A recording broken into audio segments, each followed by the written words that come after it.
Olá, você que é MEI, você que tem interesse de crescer, nós continuamos a nossa jornada, onde eu estou comentando sobre alguns elementos importantes para planejamento, tá? Até essa aula de hoje, nós já vimos cliente, relacionamento, receita, canal, e hoje eu vou falar um pouco sobre a questão de custos. Talvez seja o custo um dos elementos que eu mais tenho trabalhado nas minhas consultorias. Quando a gente fala sobre gestão financeira, então normalmente essa questão de custo ela vem à tona, tá?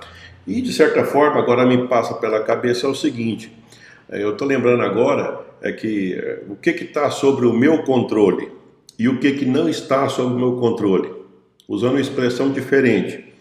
O que está no volante? Imagina um carro e eu estou no volante. O que eu estou no volante? O que eu estou no controle e o que eu não estou no controle? Eu diria para você que é o seguinte, o olhar interno, tá? O olhar onde você pode perceber os seus pontos fortes, ponto fraco, isso está no seu controle, está no volante. E custo está no volante, tá? É possível ter um olhar de dono, um olhar a gente chama de larga-boss, como patrão, né? Custo dá para a gente ter esse olhar mais diferenciado. Porque tem muitas coisas em negócio que, de certa forma, é como se a gente fosse um pouco reativo. As coisas acontecem de lá e você responde de cá.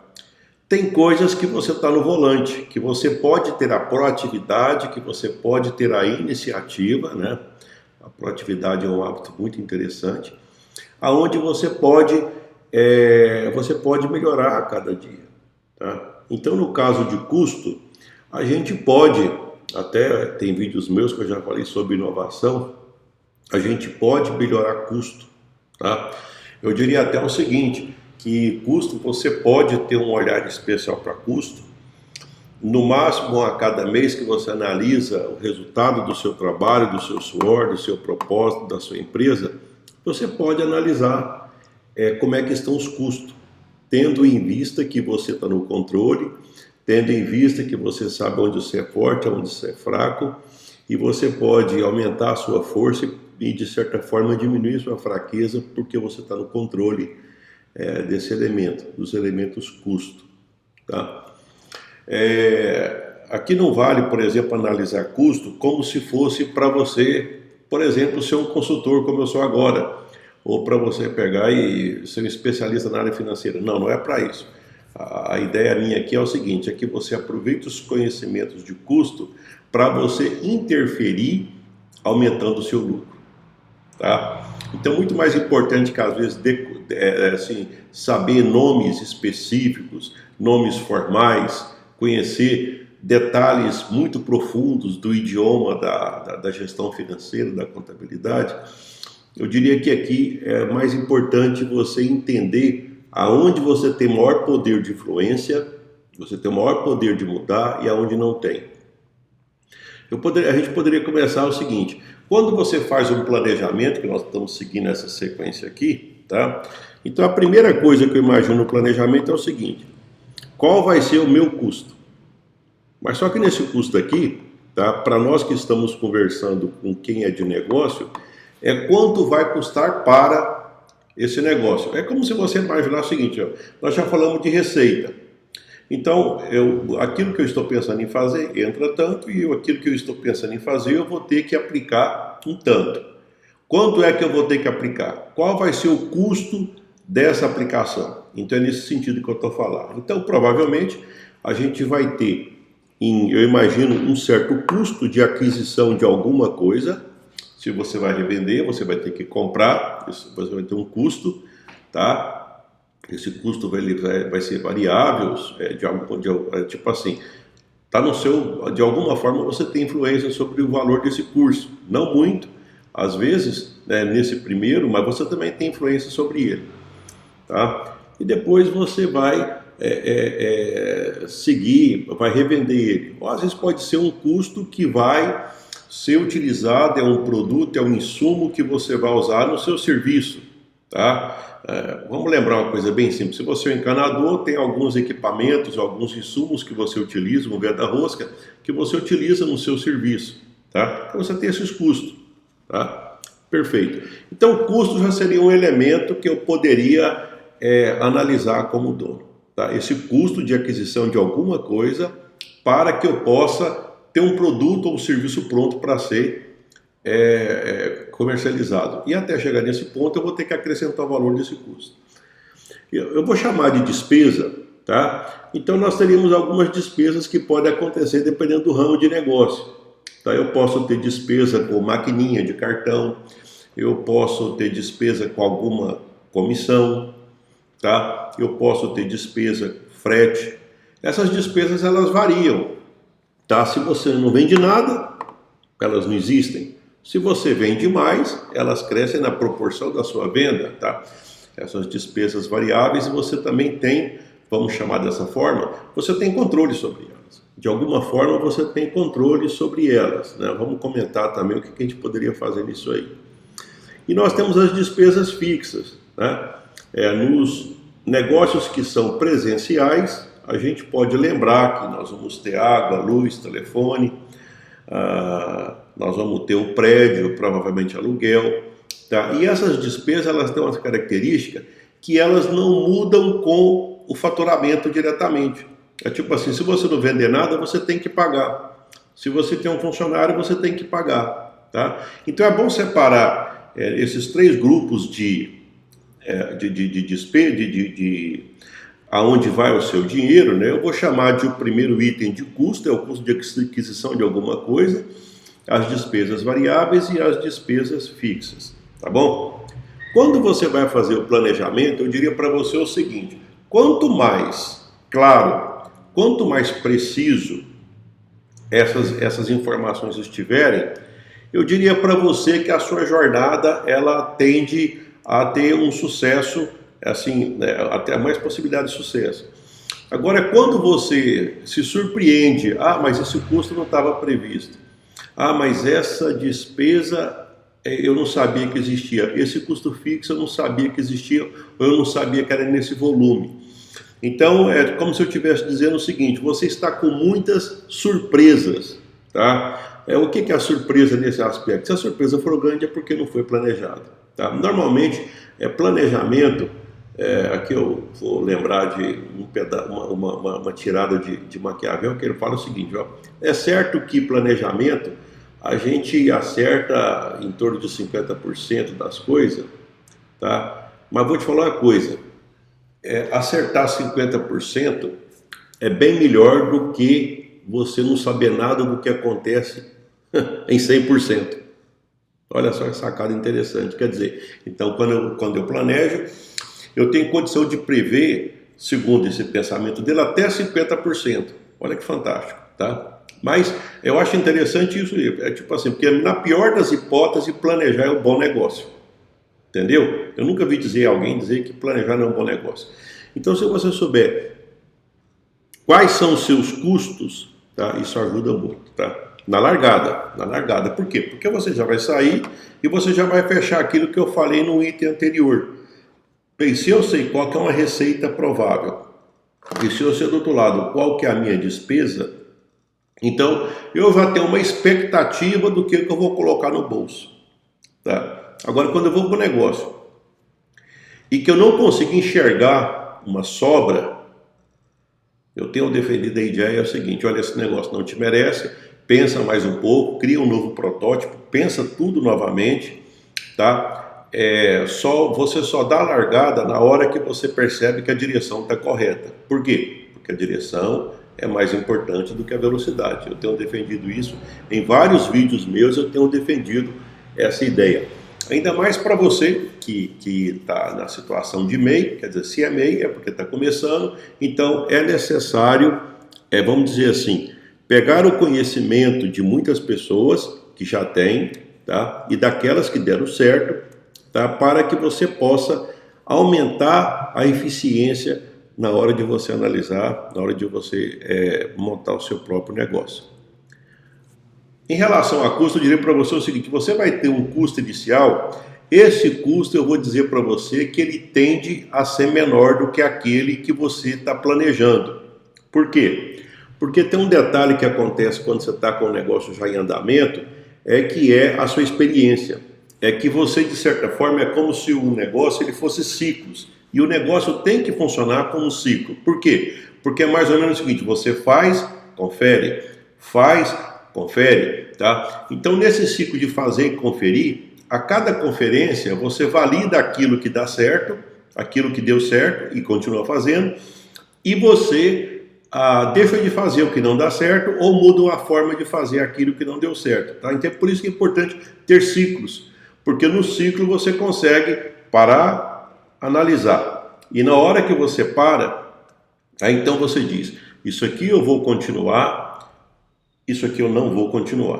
Tá? Então, eu tenho defendido que esses ciclos eles têm que ser, no máximo, mensais você deveria fazer. O que, na verdade, daria o quê?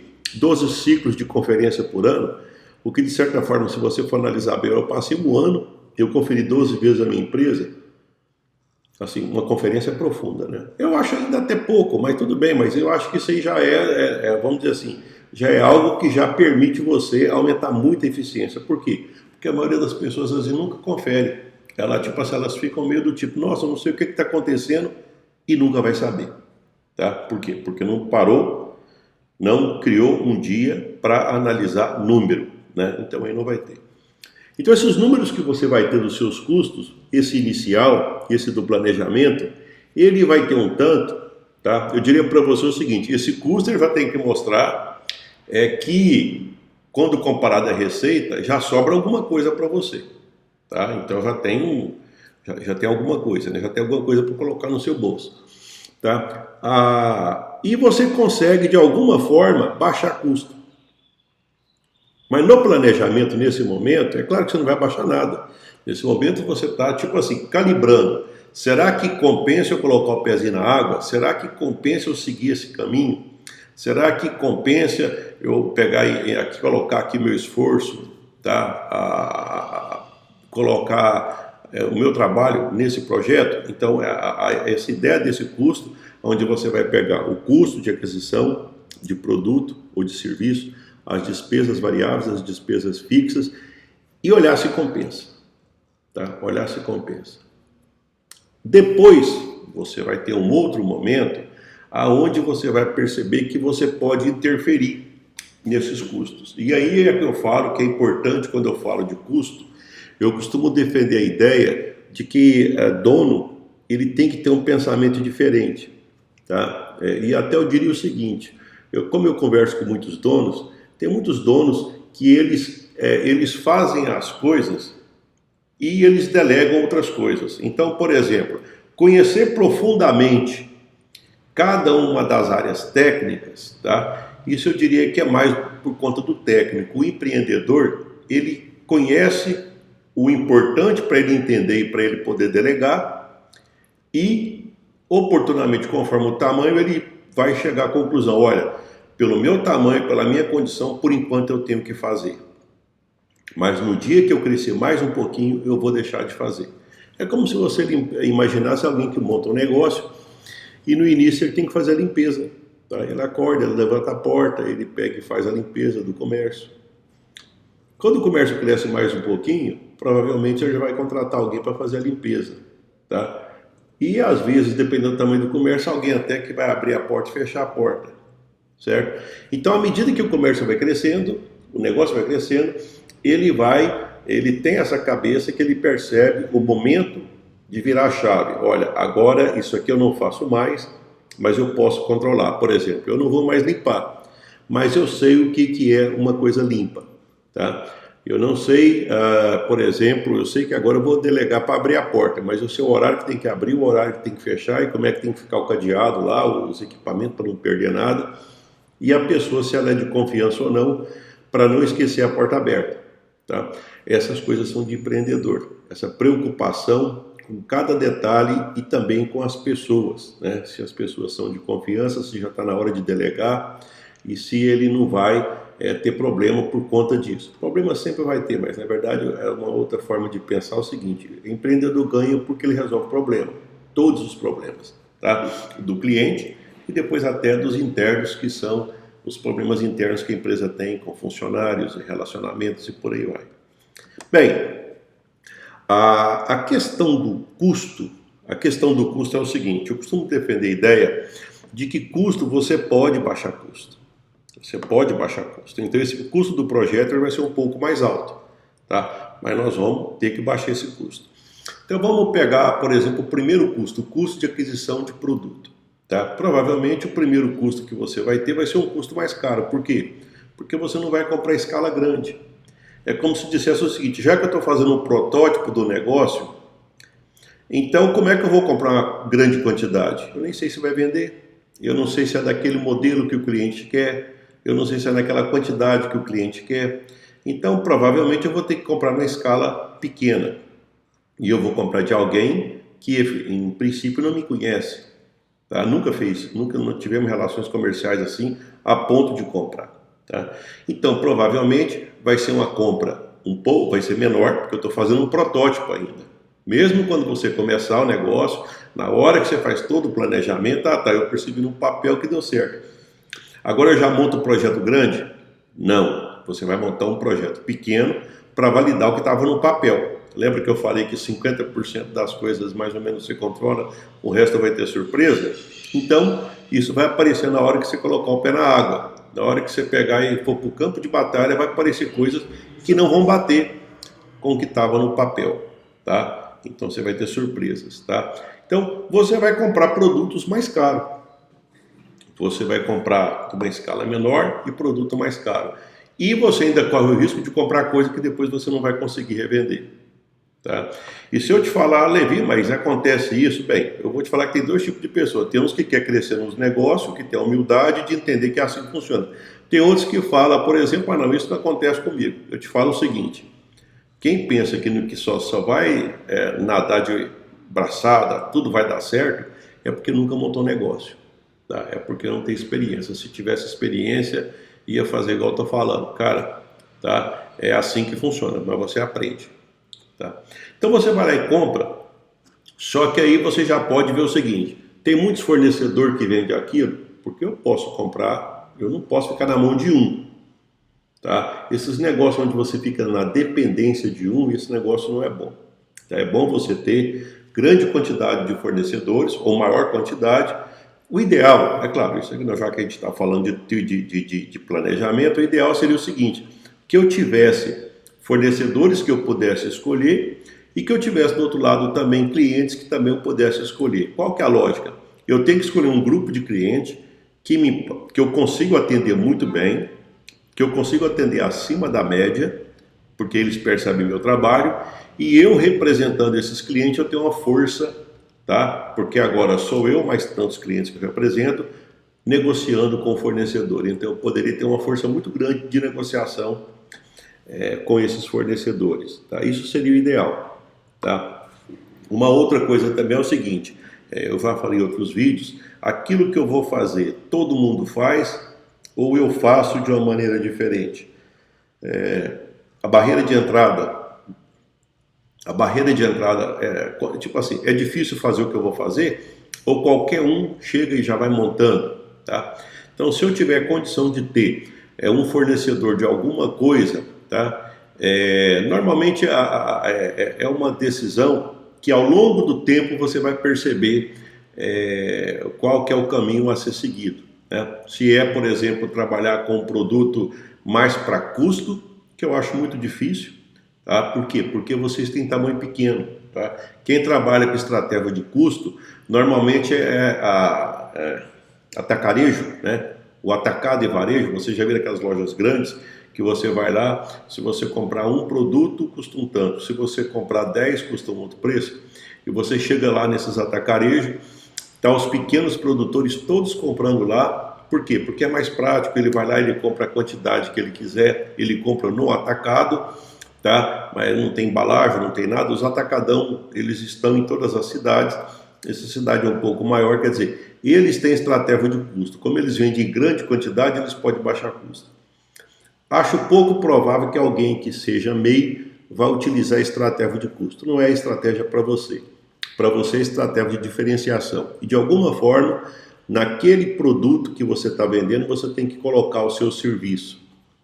Tá? Eu diria para você o seguinte, que se naquele custo, naquilo que você está vendendo tem que instalar, ou tem que montar, tá? E você é uma excelente pessoa para fazer esse serviço de montagem, tá? Então você compra alguma coisa que tem que instalar, tem que pregar na parede, tem que, vamos supor, você pega, compra um filtro e agora tem que entregar o filtro pregado na parede, lá o filtro purificador de ar na casa da pessoa, tá? E essa pessoa tem uma casa bonita, ela não quer estragar a casa, então ela não é questão do preço do produto, é que ela pensa também o seguinte, dependendo de alguém que vem aqui, eu me pego uma parede aqui, então não teve vantagem. Então, eu defendo muito a estratégia de quem é pequeno, acrescenta o valor de você enquanto um prestador de serviço, que você faz um serviço que você vai proteger aquela pessoa que está comprando. Tá? Eu até estou lembrando aqui, da manutenção em ar-condicionado, e você vai lá e tira lá os equipamentos, limpa,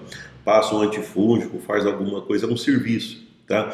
Da manutenção em sistemas eletrônicos, aí você tem que ir lá conferir a fiação, conferir cada detalhe, então você pode dar o seu toque especial, e é coisa que grande não faz. O grande vai precisar de você para fazer isso, tá? Então eu defendo muito que para você que é pequeno, pelo menos começar a mexer com o negócio, quando você tem essa habilidade de fazer alguma coisa do serviço, isso te fortalece muito, tá? E isso faz com que a possibilidade de crescimento do seu negócio seja maior. Tá? Como é que você vai pegar e nascer e já vai querer brigar em custo com os atacadão da vida? Você entendeu? Então você não tem nenhuma quantidade de dinheiro, não vende também com o prazo que eles vendem, não tem condição de pegar e comprar do jeito que eles compram para conseguir ter preço competitivo. Então a sua estratégia não é de custo, a sua estratégia é de diferenciação. Você vai de alguma forma dizer que você é tão bom para fazer alguma coisa, pelo capricho que você tem, pelo capricho que as coisas que você faz, das coisas que você faz, você se diferencia. Eu falei também sobre despesas variáveis, tá? Uma das coisas que eu vejo assim nos atendimentos que eu faço é que as pessoas elas falam, não, eu nem lembro quando que eu pago no cartão, na taxa de cartão. Olha só como é que é as coisas. Eu diria para você o seguinte. Às vezes tem empresa grande aí que no giro, ela gira muito, mas ela ganha às vezes nem 5%. Tá? 5%, por exemplo, é comissão de quem presta serviço de corretagem, que é um valor que é representativo, e as pessoas, às vezes, os pequenininhos, eles pegam e nem lembram que eles pagam 5, 6, 7% de taxa de cartão, faz recebíveis, ou seja, vende com 30 dias, e depois pega tudo com 2, 3 dias, né? E aí desconta uma taxa altíssima, né? Quer dizer, isso já mostra que a pessoa, ela realmente não está fazendo conta, tá? Porque se fizesse conta ia perceber que, vamos dizer assim, aí tá, não sei se é a palavra certa, mas eu tô da cereja do bolo, cara, tá dando dinheiro uns para os outros, tá? Se o seu negócio, por exemplo, se o seu empreendimento ele sobra 10%, numa dessa tem alguém ganhando 5 sem fazer nada, entendeu? Não fez nada, só pegou 30 e passou, tipo assim, pegou tudo que você receber com 30 dias e te entrega com 3 dias e ganhou a metade do seu negócio, sem dor de cabeça, sem nada, e você aí batalhando para danar, tá? Mas é o seguinte, tem gente que não faz isso, e eu te falo o seguinte, são menos pessoas que não faz isso, a maioria não faz conta, tipo assim, acha, não é porque eu não tenho dinheiro. Mas aí eu diria até o seguinte, é por isso que tem que fazer, tá? É porque é o seguinte, já que não tem dinheiro, já que o negócio é pequeno, então não está na hora de curtir a vida, concorda? Aí eu já não tenho dinheiro, estou acabando de falar, estou correndo risco danado, tá? Qualquer coisa que aconteceu, nem dinheiro eu vou ter, eu já estou endividado, porque eu já estou devendo, tipo assim, eu já peguei tudo que eu tinha e nem consegui esperar 30 dias. Tá percebendo? Então, quer dizer, é um negócio que ele tem, tipo assim, é difícil você imaginar que esse negócio vai para frente, desse jeito, tá? Então, toda vez que eu atendo, eu sempre pego e falo o seguinte, porque eu não poderia, de alguma forma, não deixar alternativa. que é não deixar alternativa? Olha, mas como é que eu faço? Eu não tenho dinheiro, então como é que eu faço? Eu falo, então marca a data. Como é que é a marca a data? Olha só a estratégia que eu inventei para o jeito Levi de resolver isso. Bem, eu costumo perguntar assim, olha, você pretende mexer com o negócio por mais quanto tempo? De maneira geral, as pessoas falam que é mais, dependendo da idade da pessoa, dá mais de 20 a 30 anos. Aí eu pergunto, daqui um ano você quer estar desse jeito, antecipando seu dinheiro? Não, eu não tinha pensado nisso, mas eu acho que eu não quero. Eu falei assim, tá bem, você acha que você não quer? Excelente. Então você não deve ficar trocando o seu dinheiro da forma como você está fazendo, tá? Então como é que eu faço? Marca a data. Porque marca a data e nesse intervalo até a data que você marcou, você sabe que você vai para o sacrifício. O que é o sacrifício? O sacrifício de fazer o seu dinheiro aparecer. Tá? Eu diria até o seguinte, se você gosta tanto de ser empreendedor, você vai abrir mão de algumas coisas, mas você vai perceber que o dinheiro começa a aparecer. Primeiro que você começa a esperar o prazo vencer daquilo que você vendeu a prazo. Se é que precisava vender a prazo também, porque uma outra coisa que acontece é o seguinte, tem muita gente que paga à vista, tá? Tem muita gente que pagaria à vista, mas pagou a prazo, quanto que é? Qual que é a diferença se eu pagar no débito ou no crédito? É a mesma coisa. Eu, por exemplo, faço isso.